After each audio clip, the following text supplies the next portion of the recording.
Peperushia moja kwa moja kutoka hapa katika jiji la Nairobi. Na chini ya saa 24 zilizopita watu 492 zaidi wameambukizwa virusi vya corona kwa muda wa saa 24 zilizopita. Idadi ya maambukizi kufikia sasa ni watu 26,828. Sampuli zilizopimwa chini ya saa 24 zilizopita ni sampuli 4,063, huku watu watatu zaidi wakifariki na kufikisha idadi ya waliofariki hadi sasa kuwa watu 423. Watu 534 wamepona na kufikisha idadi ya waliopona kwa watu 13,435. Waziri wa Afya Mutahi Kagwe ametoa ripoti hii akiwa katika kaunti ya Kericho. Hebu tusikize. Fellow Kenyans, switching on and moving on to the latest results today, we have 492 more COVID-19 infections out of a sample of 4,063 over the last 24 hours only. In total now, the confirmed numbers are 26,928, while the cumulative tests stand at 358,330. Among the new cases are some 478 are Kenyans, while 14 are foreigners. Once again, male 331, when we have got 161 women.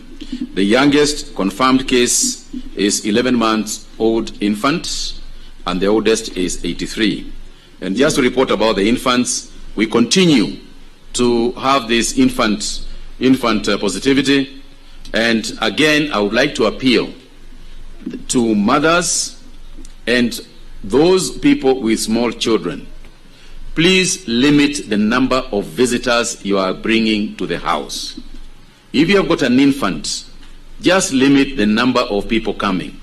Kama tulivyosema hapo mbeleni, hapo awali kidogo, mimi najua mtoto akija nyumbani zetu tuna furaha kubwa, na kwa hivyo wageni ni wengi sana sana. Kina mama wale wanakuja kumsalimia huyu mgeni ambaye amekuja kwetu, na hiyo ni sawa kabisa. Lakini tumesema na tunawasihi kwa wakati huu, wachani tugoje kidogo. Tumesema kama una hiyo hamu sana, ukiwa na hamu sana ya kusalimia mtoto, na unajua wewe ukienda huko ni kitu unataka kupeleka, tumewauliza kina mama, tuma M-Pesa. Tuma M-Pesa, hiyo ni sawa. M-Pesa haitalete virusi, na baadaye utaenda kusalimia mtoto, na hiyo wakati huo mwingine utamletea kitu kingine bado. Kwa hivyo tafadhalini, please let's protect infants. It's critical. I'm also pleased that some 534 patients have recovered and have been discharged. Amongst those, 56 were from different hospitals, while 478 were in the home-based care program. And this is a phenomenon that we continue to observe, where home-based care programs are better, people are getting better faster, and so far, so good. This brings the total cumulative discharges to 13,485. Pongezi sana kwa wahudumu wale wa afya kwa kazi yetu ile nzuri ambayo ndio itaitufanya tuendelee vile tunaendelea wakati huu. On a sad note, I regret to inform you that we have lost 3 patients to COVID-19 complications. Natuma rabirabi zangu kwa familia na marafiki wa wale ambao wamepoteza wapendwa wao. In terms of, just briefly, in terms of highlights, in terms of the higher reporting counties, Nairobi again, 357 cases. Garissa has got 52 cases. Kiambu has 37 cases. And going back to Garissa, I think it is very, very important that Garissa, Wajir, Mandela, and the counties that neighbor our brothers in Somalia be on the lookout and really be careful, because we have no doubt that there are cases coming from the neighborhood. So Kiambu has reported 37 cases, Kajiado 14 cases, Machakos 10 cases, Busia 5 cases, Baringo 3 cases, Embu 3 cases, Mombasa 3, Muranga 3, Kilifi 2, Isiolo, Makueni, Uasin Gishu has 1 case each. So we want to say that in your case, for example, in the case of Kericho, if we can contain the disease, all we need to do here is contact trace, real contact tracing, and real isolation, whether home-based isolation or whether institutional isolation. But the stage of your disease, where the disease is at here in Kericho, is such that it can be contained, so that we do not have wide. Huyu ni Waziri wa Afya Mutahi Kagwe akitoa ripoti ya maambukizi ya virusi vya korona chini ya saa 24 zilizopita. Tukiachana na hayo, kwingineko ni kwamba kiongozi wa chama cha NARC Kenya Martha Karua amehusuta uongozi wa nchi kwa kile anachokidai kuwa ni uongozi mbaya wa nchi, hasa wakati huu wa janga la korona. In whatever way we find available to us, and that we will continue doing. The issue of the revenue stalemate in the Senate, from where we sit, our government has set its people up upon each other. There is a majority party, there is a minority party. Although they have merged, they are enjoying the perks of those offices. Why hasn't the leadership of those two parties, the top leadership, unlocked the stalemate? The Constitution emphasizes on consultation, cooperation, and negotiations. Why are we reaching a stage where we see as though counties are fighting one another? We also want to challenge the President and his government. What happened to the Equalization Fund, Article 204? If it had been applied in the last 8 years of this Jubilee administration and allocated sufficient money, today we would not be talking of marginalized counties. We would be talking of almost equal services in the rest of the country. So let the Senate consult, engage one another, come with a solution. We did not send them to Senate to fight each other. We sent them to find solutions. We expect nothing less. Should we expect fair elections in 2022? Not as currently constituted. And that is why Kenyans must not be distracted by the Breaking Bridges initiative. We must marshal our energy together to see what we need to do about the electoral process by properly implementing the Constitution, not amending it. Because this Constitution has solutions, even in putting right what is not right in the electoral process. Naam, tukiachana na hayo na kuvuka katika kaunti ya Nyeri, ni kwamba baadhi ya viongozi vijana kutoka kaunti hiyo ya Nyeri wamewasuta viongozi walioko kwenye nyadhifa na waliostaafu kwa kukosa kutoa nafasi kwa viongozi wachanga na wanaonuia kuwania nyadhifa mbalimbali serikalini.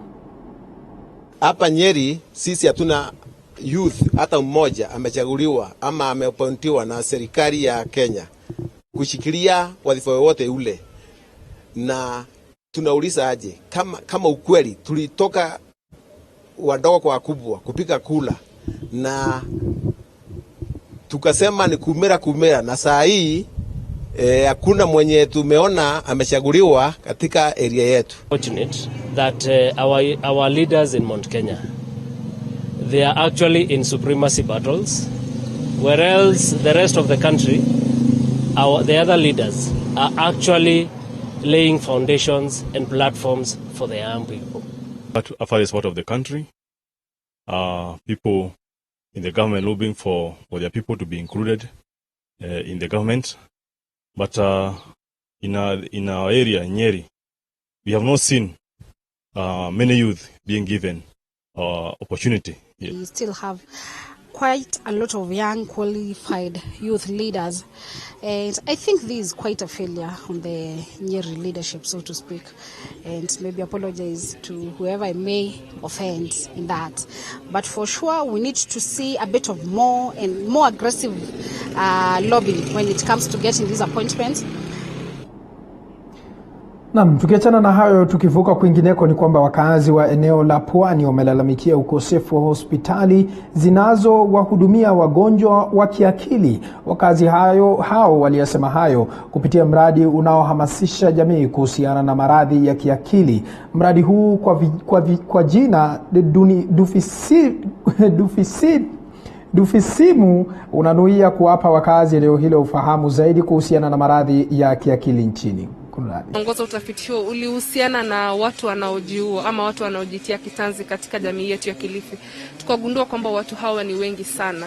Na tulipogundua hivi tukajaribu kuangalia rekodi zetu za hospitali ili kubaini ikiwa watu wanatafuta msaada kwa matatizo haya ya kiakili. Tukagundua kwamba hakuna mtu yote ambaye aliwahi kuja hospitali kusema nahisi kujiua ama ninasonona, ilhali watu wengi wanajiua. Hiyo ikatuambia kwamba watu wengi kwenye jamii wana haya matatizo lakini hawafiki hospitali kupata msaada na wanaishia kujiua. Na pia kwamba hakuna katika mahospitali, hakuna kitengo ambacho kinawalaza hawa ambao wanaathiriwa na ugonjwa wa wenda wazimu. Ukiangalia katika Pwani nzima, kitengo ambacho kinalaza hawa wagonjwa ni Potris. Na bila shaka mtazamaji, usisahau kwamba bunge la Seneti linakutana kesho alasiri kujadili utata wa ugavi wa fedha za kaunti unaoendelea kwa sasa. Bunge hili lilitarajiwa kuandaa kikao kisicho rasmi maarufu kama kambukunji kutatua mgogoro huo ambao unaendelea. Miongoni mwa marekebisho yanayotarajiwa kuwasilishwa bungeni ni la seneta wa Nairobi Johnson Sakaja, ambaye anasema ana matumaini maseneta watakubaliana na marekebisho anayopendekeza. That in as much as we appreciate that particular counties that are more populated will need more services, will need more actions, in the same way we're saying let not others lose, because the same way they could lose, the same way that another law might come in the future and that will completely change again even the gains that we made in the constitution. So we have gained a lot in the constitution. Let's have a matrix that's agreeable to the people. Let those people that are many, where the numbers matter, like the people of Nakuru, the people of Molo, where the numbers really matter, let them get the allocation according to their numbers. In those areas that are marginalized, that they need action, they need affirmative action for them to move forward, let them get. But let there not be an issue of some are losing and some are gaining. There is a possible way to make sure that everyone is accommodated in this plan. With winners and losers, even in this debate, we don't want winners and losers. You know, it is not about political loss, political victory, but that we can move the whole country along with us. You know, each part of this country is as important as the next. And so I'm grateful for colleagues with whom we've been discussing, senators who voted whichever way last time, but have agreed that there must be a solution tomorrow. And I'm confident that this stalemate will end tomorrow. Of course, I have my amendments on the floor. There are certain improvements we've agreed on to come onto my amendments tomorrow. And so Kenyans should have hope.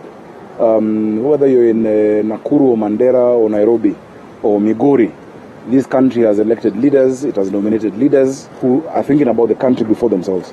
And I'm grateful for the spirit that many colleagues have displayed. Maybe for those who want further division, we want to tell them it won't work this time. We won't allow ourselves to be divided by this debate. We'll finish it and we'll continue being friends after that. So expect to see some light at the end of the tunnel tomorrow. Naam, bila shaka mpenzi mtazamaji, ni mojawapo ya taarifa ambazo tunazidi kuipa kipaumbele katika chumba chetu cha habari. Tukiachana na hayo, tukivuka katika kaunti ya Narok, ni kwamba viongozi wa kike katika kaunti hiyo ya Narok wamemshukuru Rais Uhuru Kenyatta kwa kumteua Lydia Ntimama kama mwanachama wa shirikisho la ukulima. Viongozi hawa wametaja hatua ya rais kama kutimiza ahadi aliyotoa wakati wa mazishi aliyekuwa kiongozi wa jamii ya Maasai William Ole Ntimama. Norala Mikopito ni kiongozi wa kina mama Narok. Nataka kupongeza sana rais wetu Muigai Kenyatta. Narok tunapiga vigelegele na tuko na shangwe kubwa sana. Kwa ajili tumefurahia jambo alifanya, alituchagulia viongozi, alichagulia sisi viongozi kwa hii nyumba ya maa, na amehakikisha kwamba hakuna, kama ni Kajiado tumepata viongozi, kama ni Narok County tumepata, inji yote ya maa. Sasa tuko na raha kubwa sana. Ile jambo tunataka kuambia rais wetu, mimi mwenye niko kwa ndani ya familia Ntimama, wakati ya mazishi ya mzee Ntimama alitupromise ya kwamba lazima atatuchungia hiyo boma, na tunataka kumrudishia shukrani kubwa sana kwa ajili wakati ya mwanzo alituchagulia Amos Ntimama, na saizi pia ametuchagulia Lydia Ntimama. Na ninataka kumwambia kwa sisi kwa upande ya wamama tunataka kumrudishia shukrani sana. Juu Lydia kwa hakika kwa upande ya wamama ametushikilia kwa mali kubwa sana hata wakati mzee alikuwako. Kwa hivyo ile jambo nataka kuambia rais wetu, sisi tuko nyuma yako kama wamama wa Narok County, na tunakufuata mali yoyote ambayo utatuambia tuelekee. Kwa hii muda sasa tumeona kwamba wakati hata contract za wengine ambazo zimeisha, tunaona tu kabisa mtukufu rais hajatuacha, maana imekuja viti karibu 5 mara moja. Kwa hivyo tunaona ni surprise kubwa na tunapokea na tunasema alilili wa mama. Na bila shaka mtazamaji, taarifa hiyo kutoka kaunti ya Narok kwa sasa inatupeleka katika mapumziko mafupi, lakini tukirejea tunakuja na taarifa kemkem kutoka maeneo yote humu nchini, ikiwemo hadi maeneo ya New York. Lakini kumbuka tovuti yetu ni www.tv47.co.ke, na pale kwenye mtandao wa Twitter ni @tv47ke, #Shina na Upeo. Kwa sasa tuchukue mapumziko mafupi.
Naam, karibu tena mpenzi mtazamaji kwenye awamu nyingine ya Shina la Upeo. Sekta ya utalii imeanza kurejelea shughuli zake katika maeneo ya Malindi. Tayari wawekezaji katika sekta hiyo wameanza kufanya mipango ya baadaye wakati janga la corona litakapoisha ili kuwavutia watalii. Haya yanajiri wakati ambapo utalii duniani bado haujarejelea shughuli zake. We sat down with the management and wondered, why don't we do a show? Because people have been indoors for 5 good months. Why don't we just start a show about people going out, go out and explore and do everything. Tufanye domestic packaging ili tuvutie watalii kutoka nchi yetu ya Afrika Mashariki, Ethiopia, Sudan, Rwanda, Burundi. Watu kama hao wangependa kuja kujionea bahari, kuona fahari ya Kenya. Kwa hivyo ni bora sisi tujiandae na wawekezaji wajiandae to promote in the domestic market. In Italy, about this virus, but I would prefer to say Malindi, because Malindi is not a virus. In Italy, it's very dangerous. When you go in Italy, it's possible to come back in Malindi, because it's to come from Italy, and the Malindi, no wonder some people come from Italy with about the virus. But I'm staying in Malindi. This every year I go in Italy with about holiday. But this year I said no, I want to stay in Malindi because I like Malindi very much. Is there hope for tourism? Naam, tukitoka huko katika kaunti ya Malindi kwa sasa tunavuka hadi katika kaunti ya Vihiga ambapo aliyekuwa katibu wa kaunti ya Vihiga Francis Ominde ametishia kuelekea mahakamani kupinga hatua ya kaunti ya Vihiga ya kuajiri wakurugenzi 11 ambao watasimamia idara za wizara mbalimbali. Ominde amedokeza kuwa serikali inayoongozwa na Daktari Wilberforce Otichilo imeshindwa kuwalipa wafanyakazi wa afya baada ya kuajiri mwaka jana. Ningependa kuwasihi ama kuwatahadharisha wale wote ambao wanapanga kuchukua hizo kazi kwamba kazi kama hizo haziko kaunti ya Vihiga. Mshahara wa directors hauko kwa bajeti ya Vihiga. Na kwamba ikiwa watakubali kuchukua hizo kazi, kwanza wafahamu kwamba watakuwa wamevunja sheria za kuajiri watu ni kwamba lazima wawe kwenye bajeti. Pili, serikali ya kaunti ya Vihiga imeshindwa kuwalipa nurses, imeshindwa kuwalipa wahudumu wa afya walivyoajiriwa in the same way. So ikiwa utachukua kazi ambayo unafahamu kwamba hautalipwa, isikuwe ni baadaye mnanitafuta kwenda kotini huku mliajiriwa mkijua kwamba hamtalipwa. So niwape tahadhari mapema kwamba hakuna kazi kama hiyo, hata kama iko hamtalipwa. Na hata kama mtalipwa, mtakuwa mmeajiriwa kinyume cha sheria. Kwa hivyo mpango wangu ni kwamba ikiwa serikali ya kaunti ya Vihiga itaenda kuajiri kutangaza kazi kama hizo, mimi nitachukua tahadhari mapema kwenda kotini kuzisimamisha. Kwa sababu serikali ya Vihiga kwa sasa haiwezi kuajiri wafanyakazi, haiwezi kulipa wale walioajiriwa, na haiwezi kuajiri wengine wapya.